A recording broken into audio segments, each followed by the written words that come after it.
অবশেষে নিজের ভুল বুঝতে পারল কৃষাণু। মিঠিকে ফিরিয়ে নিতে অধরা মাধুরীতে এলো। তবে মিঠির সাফ কথা, সে কৃষাণুর সাথে আর সংসার করবে না, কৃষাণুকে নিজের জীবনে জড়াবে না। যেটা শুনে অবাক হয়ে যায় কৃষাণু। বন্ধুরা, চিরসখা ধারাবাহিকের আজকের পর্বে দেখানো হয়েছে কৃষাণুর মা বাবা কমলিনীদের কাছে ক্ষমা চায়। এমনকি কৃষাণুর জামাইবাবু দিদি কৃষাণুও ক্ষমা চায়। কুর্চি বলে, সেই যদি তোমরা সবটা বিচার বুদ্ধিতে ভেবে নিজেদের ভুল বুঝতে পারলে, তবে আমাদের মেয়েটার সাথে এমনটা কেন করলে? আগে কেন এই কথাগুলো ভাবলে না? তোমাদের কারণে মেয়েটা কতটা অসম্মানিত হলো। সকলের সামনে আত্মীয় স্বজনদের কাছে আমরা কতটা ছোট হয়ে গেলাম, একবারও কি ভেবে দেখেছ? কৃষাণু বলে, আমাদের পরিবারেরও তো অসম্মান হয়েছে পিসিমণি, আমরাও তো আত্মীয় স্বজনদের কাছে ছোট হয়েছি। কুর্চি বলে, কেন, তোমরা কেন ছোট হয়েছ? কমলিনী বলে, আমার মেয়ের জীবনে একটা অঘটন ঘটেছিল, সেজন্য কি কথাটা বললে? তখনই কৃষাণু বলে, না আন্টি, সেজন্য কথাটা বলিনি।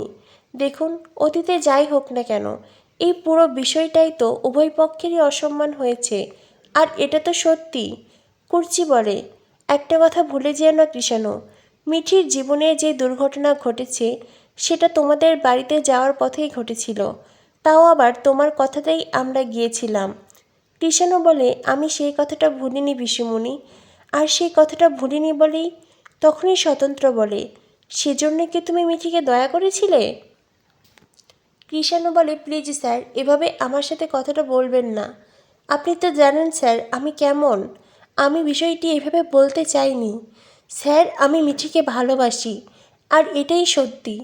তখনই মিঠিল বলে, তবে ভালোবাসলে যখন, তখন মেয়েটাকে এভাবে এই বাড়িতে পাঠিয়ে দিলে কেন? এ তোমার কেমন ভালোবাসা? বর্ষা বলে, ওরা যখন এত করে বলছে, আমরা কি পারি না মিঠিকে বুঝিয়ে সুঝিয়ে ও বাড়িতে পাঠাতে? দেখো, এটা তো মিঠির সারা জীবনের ব্যাপার। তখনই স্বতন্ত্র বলে, চুপ করবে তুমি, একদম কথা বলবে না। এটা হয়তো তোমার ক্ষেত্রে সারা জীবনের ব্যাপার, কিন্তু মিঠির ক্ষেত্রে নয়। মিঠির আরও অনেক কাজ আছে জীবনে, সংসার করাটাই ওর জীবনের মূল পয়েন্ট নয়। তখনই কৃষাণু বলে, স্যার আপনারা এতটা শক্ত হবেন না, প্লিজ একটুখানি মিঠিকে ডাকুন, আমি নিজে মিঠির সাথে কথা বলতে চাই। কৃষাণুর দিদি বলে, দেখুন, আমরা সবাই হয়তো মিঠির সাথে ভুল করেছি, সেই জন্য আমরা সবাই মিঠির কাছে ক্ষমা চাইব, ওকে বুঝিয়ে সুঝিয়ে হলেও আমরা ফিরিয়ে নিয়ে যেতে চাই। দেখুন, একটা কথা তো আপনারা বুঝতেই পারছেন, আমাদের পরিবারটা একটু অন্যরকম, আমরা সবসময় সত্যের সাথে থাকি, আর আমরা যখন দেখলাম সেই সত্যে এত বড় ধাক্কা লাগলো, তখন সবটা উলটপালট হয়ে গেছিল, তাই হয়তো আমরা রিয়্যাক্ট করে ফেলেছি।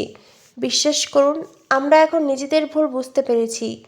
কৃষাণুর মা বাবাও কমলিনীর কাছে বলে, প্লিজ দয়া করে আপনারা মিঠিকে ডাকুন, আমরা মিঠিকে ফিরিয়ে নিয়ে যাব। তখনই বর্ষা বলে, আমি কি মিঠিকে ডাকবো? তখনই কুর্চি বলে, তার কোনো প্রয়োজন নেই, তোমাকে তো 100 বার বলছি, তুমি এই সব কিছু থেকে দূরে থাকো। তখনই বর্ষা বলে, বারে, আমি কি মিঠিকে নিয়ে চিন্তা করি না? তখনই কমলিনী বলে, তোমার এত চিন্তা করার কোনো প্রয়োজন নেই, আমার মেয়েকে নিয়ে ভাবার জন্য আমরা সবাই আছি। তাছাড়া আমরা সবাই যখন একরকম কথা বলছি, তুমি বারবার অন্যরকম কথা কেন বলছো? হ্যাঁ? তখনই বর্ষা বলে, দেখলে তো রুদ্র, তোমার মা কিভাবে আমার সাথে কথা বললেন, আমি নাকি মিঠিকে নিয়ে ভাবতে পারি না, আমি কি এই পরিবারের কেউ না? তখনই বুবলাই বলে, মা যখন বলছেন নিশ্চয়ই কিছু ভেবে বলেছেন। তাছাড়া বর্ষা, সবাই যখন তোমাকে চুপ করতে বলছে, চুপ করে থাকো না। দেখো, কেউ না কেউ তো প্রেগনেন্সির রিপোর্ট ওদের বাড়িতে পাঠিয়েছিল, আর সেটা কে যদি একবার জানতে পারি, আমি তাকে কিছুতেই ছাড়বো না। আর সেই মানুষ যদি তুমি হও, তবে জেনে রেখো বর্ষা, আমি তোমাকেও ছেড়ে কথা বলবো না। তাই এখন সবাই যখন চুপ করতে বলছে, চুপ করে থাকো। এরপরে কুর্চি বলে, মিটিল, তুই কি মিঠিকে ডাকবি নাকি আমিই ডাকবো? মিটিল বলে, আমি ডেকে আনছি। বাবিল বলে, পিসিমণি তুমিই যাও, কেউ যদি মিঠিকে আনতে পারে সে তুমিই পারবে, মিটিলের কথায় ও আসবে না। পিসিমণি বলে, ঠিক আছে, আমি মিঠিকে ডেকে আনছি। এই বলে কুর্চি মিঠির ঘরে আসে। মিঠি ঘুমিয়েছিল। কুর্চি এসে মিঠিকে টাচ করতেই মিঠি ঘুম থেকে লাফিয়ে ওঠে। মিঠি খুব ভয় পেয়ে যায়। কুর্চি বলে, কি হয়েছে বাবা, কি হয়েছে? মিঠি বলে, না মানে ঘুমিয়েছিলাম। কুর্চি বলে, বেশ করেছিস, ঘুমিয়েছিস, বেশ করেছিস, কিন্তু মিঠি একটুখানি নিচে যেতে হবে যে। মিঠি বলে নিচে? কিন্তু কেন পিসিমণি, কী হয়েছে? কুর্চি বলে না মানে কৃষাণু এসেছে। মিঠি বলে কৃষাণু এখানে আবার কেন এসেছে? ওর তো এখানে আর কোনো কাজ নেই। কুর্চি বলে কৃষাণু এসেছে, ওর দিদি, জামাইবাবু, মা বাবা সবাই এসেছে। ওরা তোর সাথে কথা বলতে চাইছে। ওরা নিজেদের ভুল বুঝতে পেরেছে। ওরা ওই প্রেগনেন্সির রিপোর্ট পেয়ে অযথাই রিয়্যাক্ট করেছিল। সেই ভুল বুঝতে পেরেই ওরা তোকে ফিরিয়ে নিয়ে যেতে এসেছে।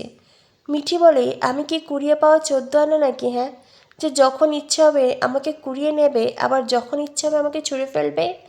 কুর্চি বলে আমি বুঝতে পারছি মিঠি, তবুও একবার যদি ওদের সাথে দেখা করতি।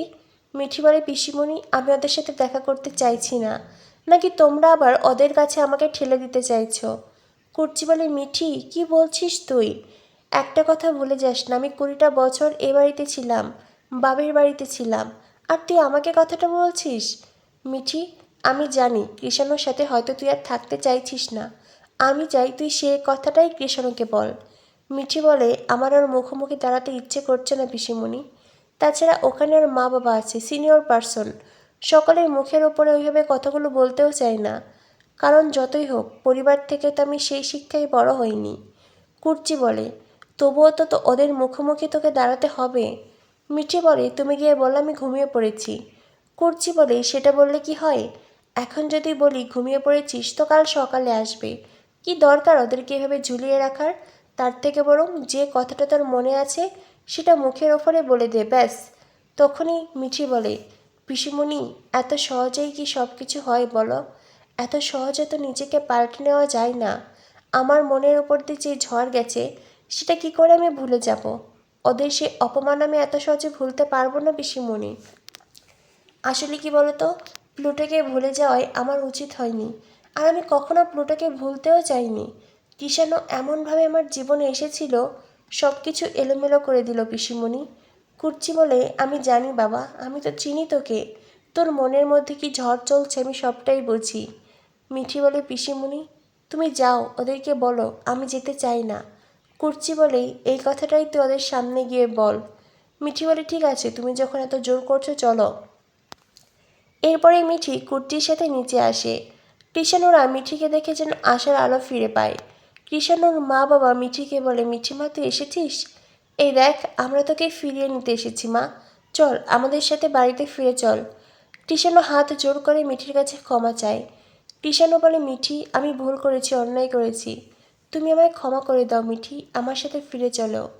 মিঠি বলে না কৃষাণু, আমি তোমার সাথে আর থাকতে চাই না, আমি আমার জীবনের সাথে তোমাকে আর জড়াতে চাই না, যত তাড়াতাড়ি সম্ভব আমি ডিভোর্স চাই।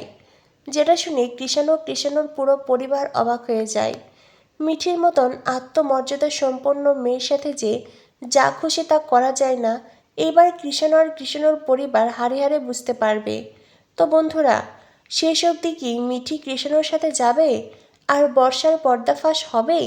কি হতে চলেছে চিরসখা ধারাবাহিকে? চিরসখা ধারাবাহিকের পরবর্তী আপডেট পেতে আমাদের সাথেই থেকো। ধন্যবাদ সবাইকে।